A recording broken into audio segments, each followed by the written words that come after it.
I never expected that a single phone call in the middle of the night would completely alter the emotional balance of my life, my relationship, and even my patience as a human being. When my boyfriend got into the auto accident a few months ago, everything afterward felt like a long, complicated storm, one that refused to pass no matter how much effort I put into holding things together. That night started like any other, until my phone rang at a strange hour. A number I didn't recognize flashed across the screen, and something in my gut instantly knew the call wasn't going to be good news. A stranger's voice informed me my boyfriend had been rushed to shock trauma because of a serious car accident. By the time I reached the hospital, the hallways smelled like antiseptic and panic. Nurses were rushing. Doctors were giving instructions. Machines beeped nonstop. My boyfriend lay on the bed with a broken leg, bruises across his body, blood still drying around his hairline. He was terrified, confused, and barely conscious. I stayed right beside him while they stabilized him, prepared him for evaluation, and tried to get his pain under control. I spent nights sleeping in the uncomfortable hospital chair, eating vending machine snacks, missing work shifts to stay with him. I advocated when he couldn't speak clearly. I comforted him when frustration made him cry. I helped him sit up, helped him eat, helped him with the kind of personal tasks no one expects to be doing for their partner unless life throws them into a crisis. When he was discharged and came home, the doctors had given him clear, standard instructions. Take the medication as prescribed, attend physical therapy consistently, go to follow-up appointments, and follow the pain management plan. Nothing extreme, nothing excessive, nothing unreasonable for a recovery involving a broken leg.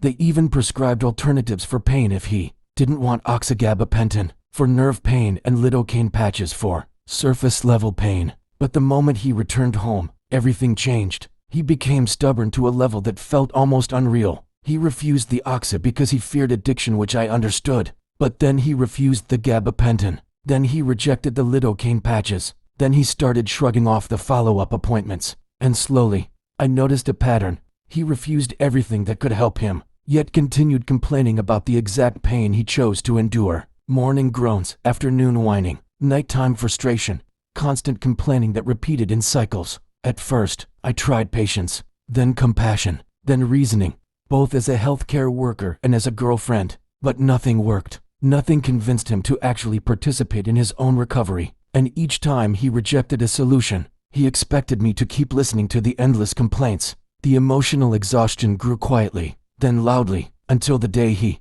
missed his appointment, again for no reason, and I finally snapped. The day I snapped wasn't dramatic. It didn't happen in a shouting match or a stressful moment. It happened during something incredibly ordinary. He was sitting on the couch, shifting his leg for the 15th time, loudly groaning about how much it hurt. I reminded him again about the medications that were sitting untouched. He dismissed it again with, "I'll get used to the pain." Then he muttered about how physical therapy was a waste of time, and claimed he'd just push through it. At that moment, something inside me finally broke. I'd spent weeks watching him refuse treatment, miss appointments intentionally, ignore alarms, leave messages unread, and then turn around to unload every bit of pain onto me. When I say unload, I don't mean a quick vent here and there. I mean full emotional dumping sessions, several times a day, every day, while rejecting every attempt I made to help him heal. I felt like I was being forced into the role of emotional caretaker while he chose to suffer for reasons he wouldn't admit.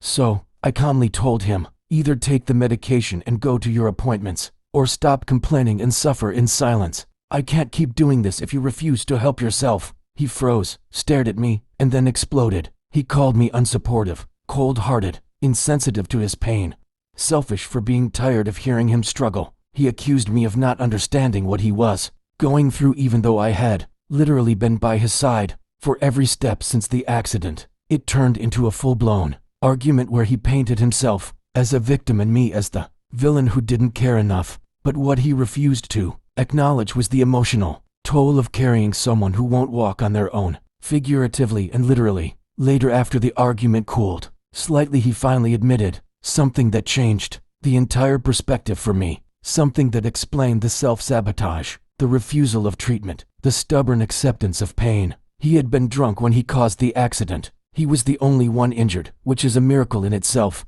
But knowing he had caused it with his own reckless decision made everything make more sense. He wasn't just scared of medication. He wasn't just stubborn, he was punishing himself. He believed deep down that he deserved the pain for what he'd done, that the suffering was part of his repentance, a kind of emotional atonement. That realization made the situation even more complicated, because now it wasn't just physical pain he was dealing with, it was guilt, shame, self-hatred, and a distorted sense of morality. He wasn't rejecting treatment because he didn't trust it. He was rejecting it because he didn't believe he deserved to get better. And while I understood where that guilt came from, it didn't change the reality. His self-punishment was bleeding into my life, draining my patience, and turning our relationship into emotional quicksand. Understanding that he was emotionally punishing himself didn't magically make his behavior easier to handle. If anything, it complicated my role, because suddenly I wasn't just dealing with physical stubbornness, I was dealing with psychological self-destruction. Every time he refused treatment, it wasn't just defiance, it was guilt. Every complaint wasn't just pain, it was a reminder to himself of the consequences of his choices. He believed suffering was the price he needed to pay, but at the same time, he was dragging me into the consequences of a punishment he chose. There were days when he would sit on the bed gripping the edge, groaning, sweating, wincing, muttering curses under his breath. I'd ask if he wanted a patch, and he'd say no. I'd offer to help him stretch gently, and he'd say no. I'd remind him of PT appointments, and he'd shrug them off or pretend he forgot. Yet he would still unload every detail of his suffering on me, complaining, venting, narrating every ache like it was an obligation. I found myself walking on emotional eggshells. If I showed too much sympathy, he spiraled into guilt. If I stayed neutral, he accused me of not caring. If I suggested medical help, he called it pressure. If I stayed quiet, he'd ask why I wasn't comforting him. No matter what I did, I lost. I was trapped in a cycle of his pain and my responsibility, except none of it was my responsibility. There were moments when I'd lie awake at night, staring at the ceiling, wondering how long I could keep going, wondering if love was enough to withstand this kind of mental burden, wondering if I was heartless for feeling exhausted. But love doesn't erase burnout. Love doesn't erase emotional overload, and love doesn't replace professional treatment. Eventually, the resentment began creeping in, not because he was injured. Accidents happened, but because he chose suffering over healing and expected me to carry the emotional weight of that choice. I started noticing that my entire schedule, mood, routine, and peace were being shaped around his self-inflicted pain. One afternoon, while I was trying to clean the living room, he started complaining again, loudly, repeatedly, describing every pain in dramatic detail. I gently reminded him he had skipped his PT appointment again. Instead of acknowledging it, he turned it into an argument about how PT doesn't fix everything,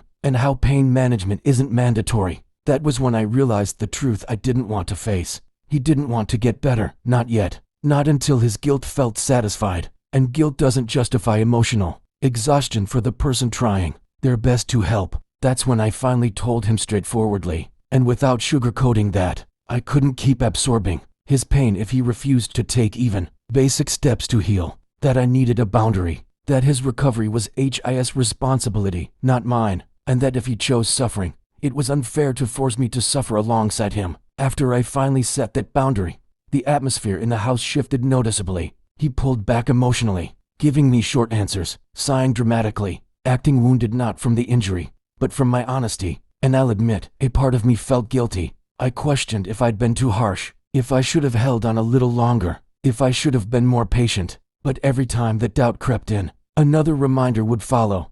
I had been patient for months. I had sacrificed time, energy, sleep, and mental health trying to keep him afloat. What people forget is that caretaking, especially emotional caretaking, is draining in ways that aren't visible. The constant vigilance, the worrying, the helplessness, the pressure of being the only one holding things together. While he was battling pain, I was battling burnout, and he refused to acknowledge that. The biggest turning point came a week later. He missed yet another follow-up appointment after promising me he'd go. I came home from work to see him lying on the couch, his leg swollen more than usual. He tried to joke about it, brushing it off as normal swelling, but I wasn't amused. I calmly explained that missing these appointments wasn't just irresponsible, it was dangerous. He needed medical supervision. He needed to track progress. He needed the X-rays and evaluations to ensure proper healing. He rolled his eyes and said, "It's my leg, not yours." That hit me harder than I expected, because he was right, it was his leg.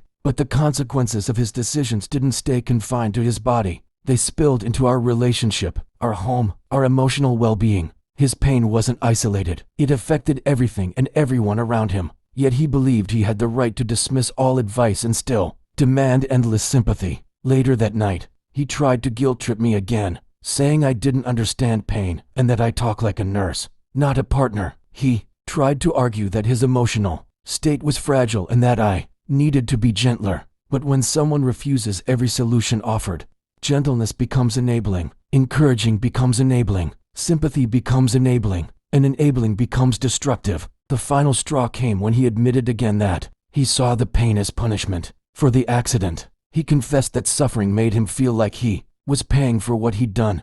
But he also admitted something far more concerning. That part of him wanted me to witness that suffering, as if my presence validated the guilt he carried. I told him, firmly but calmly, that guilt doesn't determine healing, that punishing himself wouldn't undo the accident, that refusing treatment didn't absolve him, and that dragging me into the emotional fallout of his self-punishment was unfair and damaging. He didn't respond. He just sat there, staring into space, like the truth had cracked something inside him. For the first time, he didn't argue back, and that silence was heavier than any fight we'd had. Meanwhile, my emotional bandwidth was nearly gone. I found myself avoiding conversation, tiptoeing around him, afraid that anything I said might trigger another guilt spiral or another argument. My life had become centered around managing his emotional storms, and the exhaustion was starting to transform into resentment. Not resentment for the injury, but resentment for the choices he kept making while expecting me to cushion the fallout.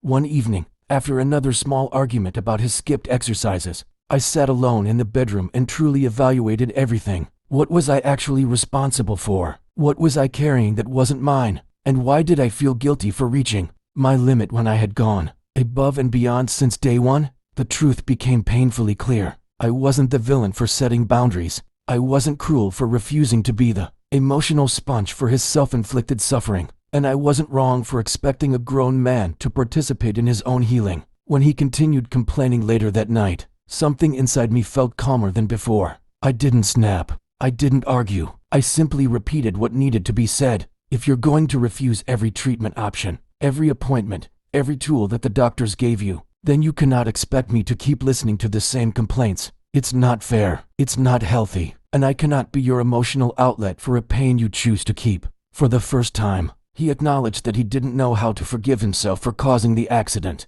that he felt undeserving of recovery, that he was terrified of improvement because it felt like ignoring the consequences. And that was the real breakthrough, not for him physically, but emotionally. I told him gently that suffering isn't justice, that healing isn't avoidance, that taking medication isn't weakness, and that letting go of guilt doesn't erase accountability. I told him he didn't have to punish himself to prove he regretted what happened. I reminded him he was lucky no one else got hurt, and that the best way to honor that luck was to recover fully and never repeat the mistake, not torture himself through it. The conversation didn't fix everything, but it cracked the wall he had built. He agreed reluctantly to try the patches again. He agreed to reschedule his appointments. He didn't promise perfection, but he promised effort, real effort. As for whether I was the asshole for telling him to either take action or stop complaining, I realized the answer clearly. No, I wasn't. Setting boundaries isn't cruelty. Refusing to enable self-sabotage isn't cruelty. Expecting someone to take responsibility for their healing isn't cruelty. Sometimes love isn't soft. Sometimes love looks like holding up a mirror. Sometimes love looks like saying the thing no one else will say. And sometimes love looks like either heal or stop complaining, because I can't save you from pain you're choosing.